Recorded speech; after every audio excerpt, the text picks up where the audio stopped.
So, good day to everyone. In this video, you will learn the 9 events of instruction according to Gagne. So, the 9 events of instruction is a part of the condition of learning by Gagne. So, in the year 1965, Robert Gagne proposed a series of events that are associated with and address the mental condition of learning. So, it focused on how to teach effectively with the learners. So each of the 9 events of instruction is highlighted below. So these are the gaining attentions, informing the learner of the objective, stimulating recall of prior learning, presenting the stimulus, providing learner guidance, eliciting performance, giving feedback, asserting performance, and lastly, enhancing retention and transfer. So it was followed by the methods. So in this video, you will learn on how to identify those methods in those events. So use Gagne's 9 events in conjunction with Bloom revised taxonomy to design engaging and meaningful instruction. So the following steps have been adopted from Gagne, Briggs, and Wigger in the year of 1992. So first events is the gain attention of the students. So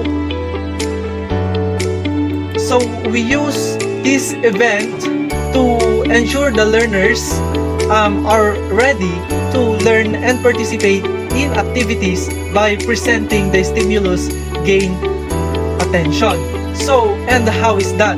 So you will start the lesson with the question, brainstorming, and also you will start with the energetic process. So there are 4 methods in capturing learners' attention. So first, we have the stimulating students with novelty, uncertainty, and surprise. Surprise them with regards to the lesson. So in this method, you will identify that the students is focusing on the study. So next, we have the pause through provoking question to students. So you will also ask them regarding the lesson. So for example, do you have any idea of the following topic? Like that. So next, we have students pose question to be answered by the other member.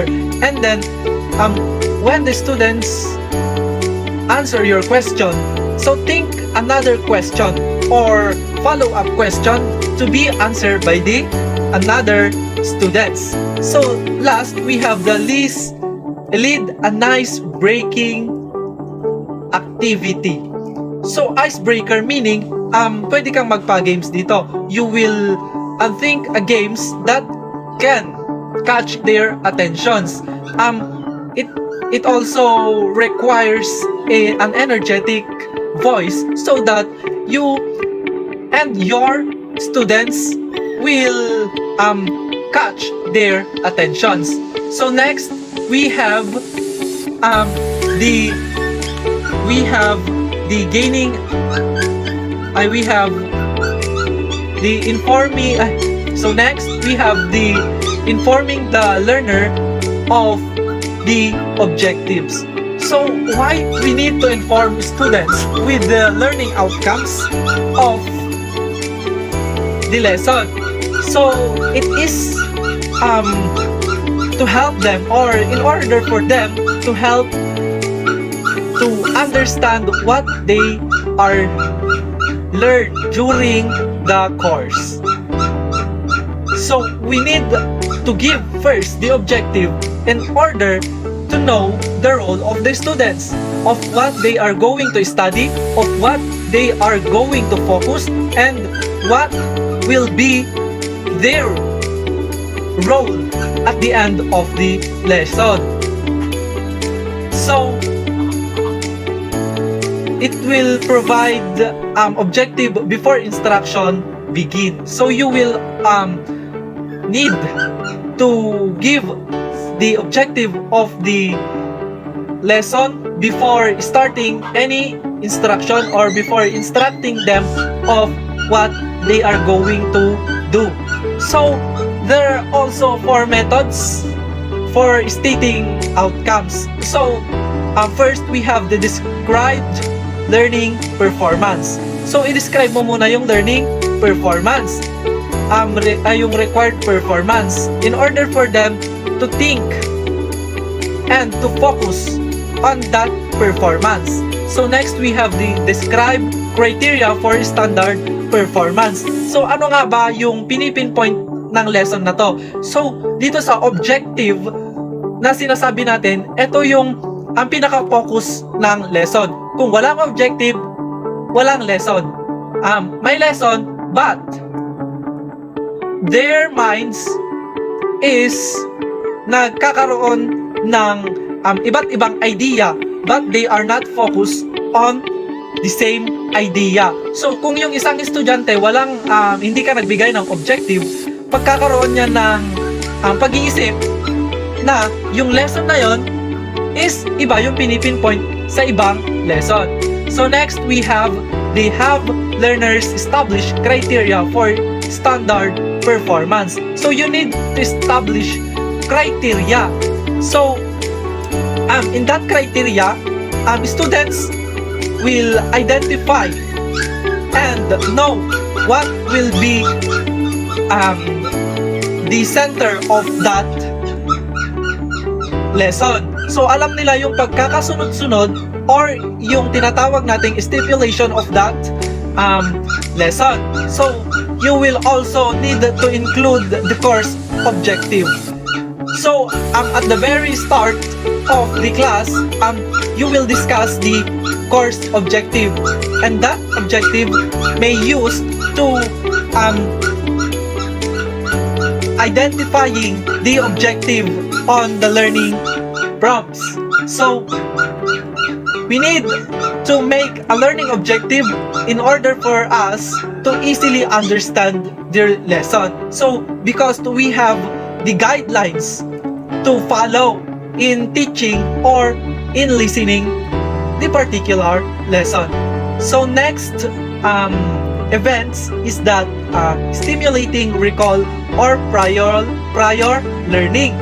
So in this event, the students help make sense of new information by relating it to something they already know or something they already experience. So why we need to recall the past topic before we move on to the next topic? It is because to test them kung may natutunan ba sila sa lesson na yan. So kung wala silang may sagot, meaning hindi sila nag-gain ng knowledge with the prior lesson. So here are the methods for stimulating recall. So you will ask a question about previous experience. So sa previous experience na yan with regards to the lesson, so nag-enjoy ba sila? May natutunan ba sila? So kung may natutunan sila, ano yung mga natutunan nila? So next we have the ask student about their understanding of the previous concept. So why we need to ask those previous concept? So meron tayong tinatawag kasi na strategy. So in that strategy, effective ba siya? Ask the student if you catch up their attention. Kung effective ba yung strategy mo ng pagtuturo. So next method is that relate previous course information to the current topic. So why we need to relate the previous topic to a current topic? So in order for them to shift to the current topic, to shift to a next topic, you need to ask first the previous topic. Ano nga ba yung relationship ng last topic with the second topic or the next topic? So, kung yung last topic ay more on baking and it is more on discussion, so for example sa next topic is more on experience, so doon nagkakatalo yung mga estudyante kung bakit hindi nila ma-relate yung last topic with the current topic. So kung hindi nila naintindihan yung past lesson, so how much more with the next topic or lesson that will be discussed by the teacher. So next we have students incorporate prior learning into learning activities. So from the word incorporate, ano nga ba yung mga hindi nila naintindihan? Ano nga ba yung mga bagay na naguguluhan sila sa kanilang isip? So in this method, you will know the students kung paano sila mag-catch up or kung paano pumapasok yung information sa kanila. So, you will also ask them what will be their priority or what will be their wants in order for them to easily understand the lesson. So, paano nga ba nagkakaroon ng idea yung estudyante? So, you will ask them on how they will cope up a lesson. Kung effective ba yung strategy na ginawa mo. Kung hindi effective, you need to change it. So, next event is that present the content. So, on the very first or on the very start of the lesson, you need to present the content of the lesson. So in this event, you will use strategy to present the cue lesson content to provide more effective instruction. So, organize and group content in a meaningful way and provide explanation after demonstration. So, you will present the content. Ano nga ba yung nilalaman ng lesson na yon? So, kung naisabi mo na yung nilalaman ng lesson na yon, so, paano sila nag-react? Paano nila tinanggap yung lesson na yon? So, in presenting the content, you will also need to ask them if they are familiar with the lesson. So, we have ways in presenting Q lesson content. First, we have the present multiple version of the same content. So, how we are going to present the lesson? So, maybe we need to present a video, a lecture, a group work. So, himay-himayin natin yan. So, magsisimula tayo sa video. So, kung nag-present ka ng video regarding with the lesson, naiintindihan ba nila yung video na yon? Nagkaroon ba sila ng idea doon sa content ng topic? So, next we have the lecture. Ito na yung lecture proper. So, magbibigay ka na dito ng iba't ibang examples.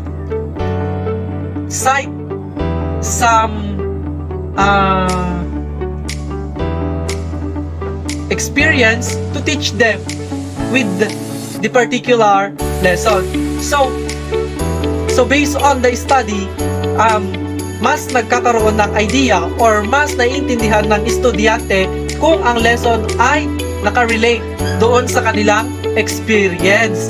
So you need to cite an example based on their experience or your experience in order for them to become a role model to them. So next we have the group work. So why we need to group them?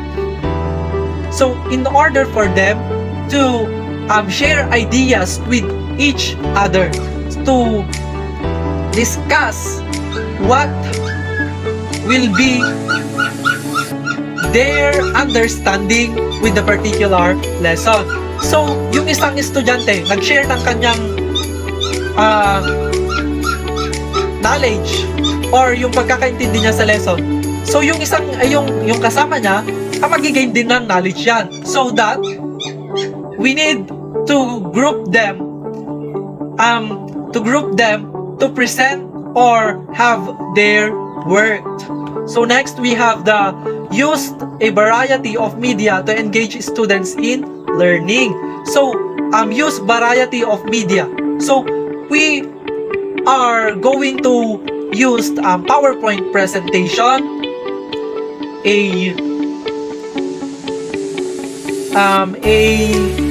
from the word media, we used gadgets, computers to present the lesson. So next we have the incorporate active learning strategies to keep students involved. So incorporate active learning. So kailangan yung estudyante ay hindi boring mag-discuss. So kung boring yung teacher, yung estudyante matutulog lang yan sa klase. So we need to be powerful, or we need to have a powerful voice so that these students will focus on you and to the lesson itself. So next we have the provide access to content on Blackboard. So students can access it outside the class. So provide access the content on Blackboard. So habang nagdi-discuss ka, pwede kang magsulat doon sa Blackboard. So paano? Write the key point of the lesson. Write the key point of what you are saying so that they will understand clearly the topic. So, kahit nasa labas sila, nakikita nila yung board. Kahit malayo sila, naiintindihan nila yung sinasabi mo. So, eto yung pinaka-importante sa lahat present the content. Kung wala kang maayos na pag-present ng content, ibig sabihin, hindi effective yung pagtuturo mo. Hindi makukuha ng estudyante yung pinipinpoint mo kung hindi ka nagkakaroon ng interaction with them. So kaya nga may tinatawag tayong asking of questions. So habang nagdi-discuss yung estudyante, pwedeng magtanong habang nagdi-discuss yung teacher, I should say, pwedeng magtanong yung estudyante. So next event is that provide learning guidance. So dito sa guidance, you will advise students of strategies to aid them in learning content and of resources available. In other words, help students to learn how to learn. So kailangan mong tulungan yung estudyante kung paano sila matuto. Give them some example, motivate them by saying your experience. From the word guidance, tulungan mo sila kung paano sila mag-focus, kung paano sila ma-motivate. Maging role model ka sa mga estudyante mo. So, we have this example of methods here. First, we have the provide instructional support as need. Example given is that scaffolding that can be removed slowly as the students learn and master the task content. So, i-motivate mo yung students mo na magkaroon sila ng support sa sarili nila. You instruct them to take note of what you are saying as a teacher. So, isa ito sa role ng teacher. Magbigay ng inspirational message or encourage the students to focus on their study, not on playing online games and hindi sa paglalakwatsa. So, we have also the model varied learning strategies. So, example given is the mnemonics, concept mapping, role-playing, and visualizing. So, pwede ka ding mag-role-playing or visualizing. So, pag sinabi nating role-playing, they will act a particular topic with regards to the discussed lesson. So, next we have the use example and non-example. So, ito na yung sinasabi ko. Habang nagdi-discuss ka, use some example based on your experience and their experience. Para naman ma-motivate sila na makinig sa'yo. So, you will help students what not to do. So, focus on the lesson itself. So, kung nagsusulat yung estudyante mo ng kung ano-ano sa notes niya and then nakita mo, pwede mong sitahin and encourage him or her to focus on the lesson, on what you are going to discuss. So last, we have the provide case study, visual image, analogies, or metaphor. So, in the case study, it will provide real-world application. So, ito na yung sinasabi ko. So, kapag nagbigay ka sa kanila ng example, papasok at papasok yan sa utak nila and they will apply it to their everyday life. So in visualizing image, it will assist them in making visual association. Nakikita nila yung sarili nila in the future kung nagsasabi ka ng experience mo. So, sa pag-encourage ng estudyante, you need first to understand their traits, their behavior, their background, so that you will not disappoint them. So next event, we have the elicit performance. So have students applying what they have learned to reinforce new skills and knowledge and to confirm correct understanding of course concept. So in eliciting performance, practice them to reinforce new skills. So sa diniscuss mo bang lesson, nag-gain sila ng knowledge? Kung nag-gain sila ng knowledge, how they can apply this in real life situation. So, you need to confirm kung may natutunan ba yung estudyante mo sa diniscuss mong lesson. So, why? So, bago ka mag-proceed into another lesson, kailangan mong alamin kung naiintindihan ba ng inyong estudyante yung previous lesson. It is because kung nag-proceed ka na into another lesson, magkakaroon ng misunderstanding. Lalo na kung magka-connect yung ang previous lesson ay yung last topic sa i-discuss mong lesson. So we have the ways to activate learners process. We have the facilitating students activities. Ask them a deep learning questions. Say for example, what is the main topic that we discussed?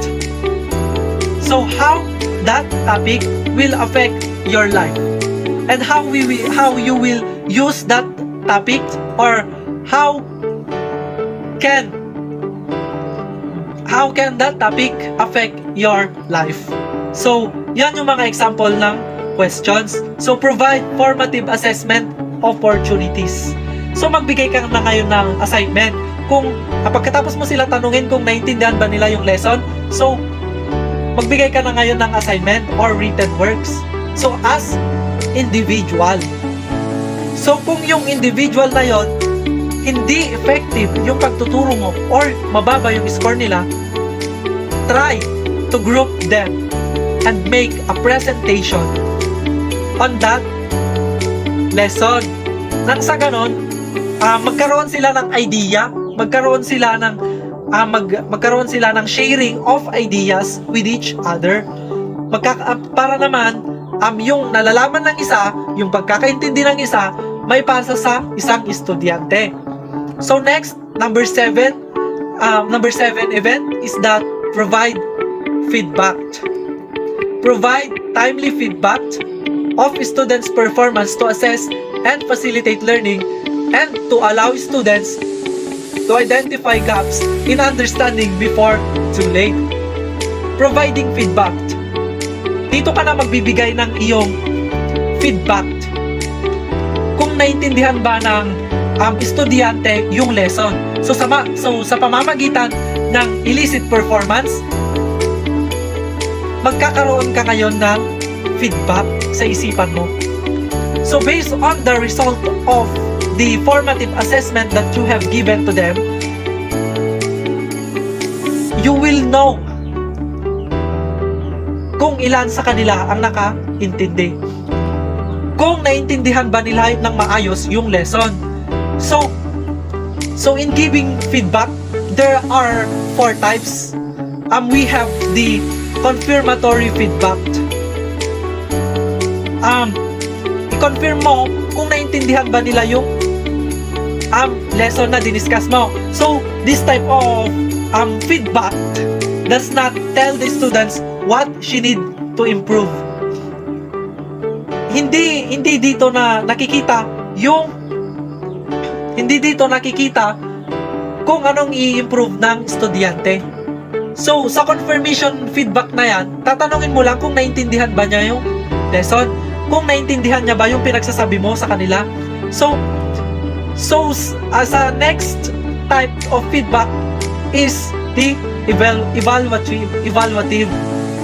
So, sa type ng feedback na ito, you will appraises the students of the accuracy of their performance or response but does not provide guidance on how to progress.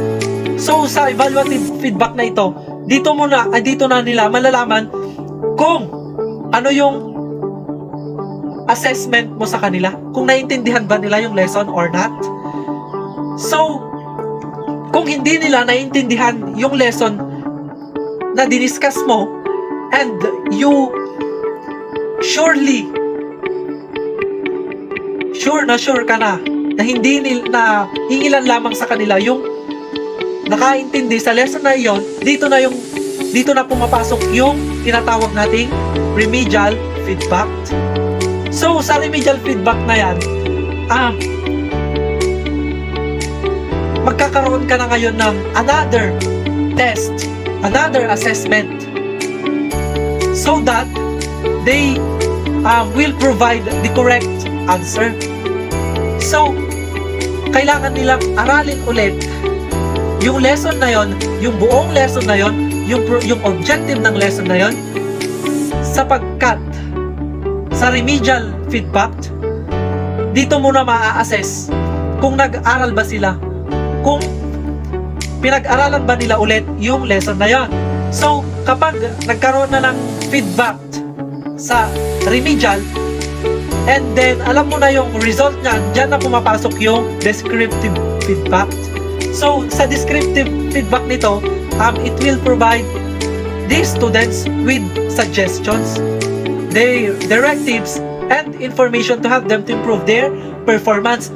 So, kapag nagkaroon ka na ng remedial and alam mo na yung result niyan, magkakaroon ka na ngayon ng idea kung paano mo i-encourage yung students, kung ano nga ba yung ways kung paano sila matuto, motivate them to learn, not to play.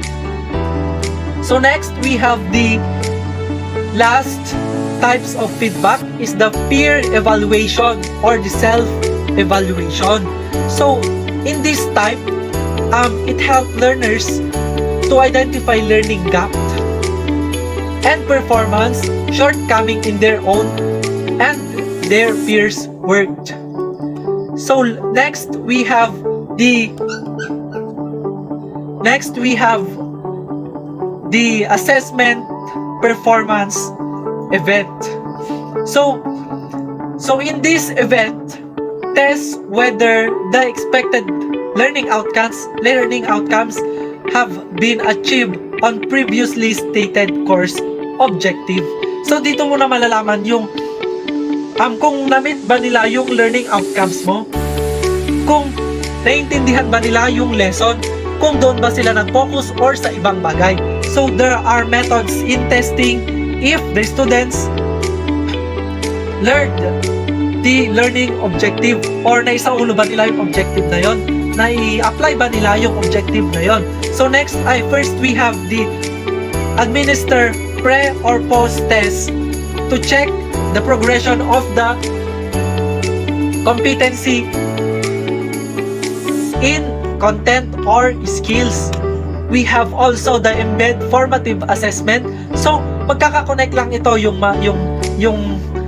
giving feedback, eliciting performance. Magkaka-connect sila. The only difference in assess performance is the implementation of variety of assessment to provide students with multiple opportunity to demonstrate proficiency. So, dito sa performance na to, magkakaiba na yung performance. Pwede kang mag-post test, quiz, activity assignment, or even group work. So in assessing performance, you need to craft objective, effective rubrics. So dito ka na magbibigay ng rubrics kung paano nila intindihin yung lesson na yon. So to assess them in written assessment, so yung sabi ko kanina, magkaka-connect yung mga yan. So sa giving feedback, you need to test them first. You need to test them first before giving a feedback. So in assessing performance, you need also to give them a assessment or written assignment, project, and presentation kung naiintindihan ba nila yung lesson na yon. And take note, isa sa pinaka effective na pagtuturo is giving a presentation. So giving a group presentation, kasi doon sila nagkakaroon ng energy, doon sila mas nagfo-focus, doon sila mas natututo. Hindi lang yung isang teacher, ganyan, nagsasalita, wala nang ginagawa, hindi nagagalaw. So, hindi natututo yung estudyante kapag ganon. So, kailangan mong magbigay ng group performance in order for them to focus, to share ideas, and to apply what they have learned. So, last, we have the enhanced retention and transfer. So in this event, help learners certain more information by providing them opportunities to connect course concept to potential real-world application. So dito na yung tinatawag nating real-world application. Yung lesson ba na diniscuss mo, nai-apply nila sa sarili nila? Yung lesson ba na diniscuss mo ay naiintindihan nila and they will share it into other people. So we have the method to help learners internalizing new knowledge. Avoid isolating course content. So associate course concept with prior or future concept and build up prior and previous future learning to reinforce connections. So you will also promote deep learning. So deep learning, clearly articulate your lesson goal. you will also use specific goals to guide your instructional design and align learning activities to lesson goal according that on Halpern and Haeckel in the year of 2003. So, continually incorporate question from previous tests and subsequent examination to reinforce course information. So, now, you know the 9 events of instruction according to Gagne. Based on the condition of learning, we will now proceed to the summary. So sa mga diniscuss natin yan, isa-summary pa natin yan. So, Gagne's 9 event of instruction can help to build a framework to prepare and deliver instructional content while considering and addressing condition of learning. So, those 9 events can help a teacher to be effective in teaching. So, sa 9 event na yan, nagkaroon tayo ng idea, nagkaroon tayo ng knowledge kung paano natin i-handle or kung paano natin paano yung way natin sa pagtuturo sa mga estudyante. So, ideally, you should prepare course goal and learning objective before implementing the 9 events. So, the goal and the objective will help situate the event in their proper contents. So, the 9 event of instruction can be modified to fit both the content and the student's level of knowledge. So, sa 9 event na yan, hindi lang tayo yung natututo, pati yung estudyante, pati yung content ng lesson natin ay mas nadidiscuss natin ng maayos, madidiscuss natin ng mas malalim, mas madidiscuss natin na nakaka-catch ng attention ng estudyante, and of course, magkakaroon tayo ng idea, magkakaroon tayo ng knowledge about sharing, about teaching, about instructing these students kung paano tayo magbigay ng assessment, kung paano tayo magbigay ng activities, kung paano tayo mag-discuss ng lesson. So, yun yung pinipinpoint ni Gagne dito sa 9 condition of learnings. So, he want to help teachers to be effective in teaching. Nang sa ganon, students will never left behind. So, lahat ng estudyante ay magkakaroon ng chance para maintindihan yung lesson natin. So, magkakaroon ng tinatawag nating understanding, applying, and sharing of ideas. So, that's all. Thank you.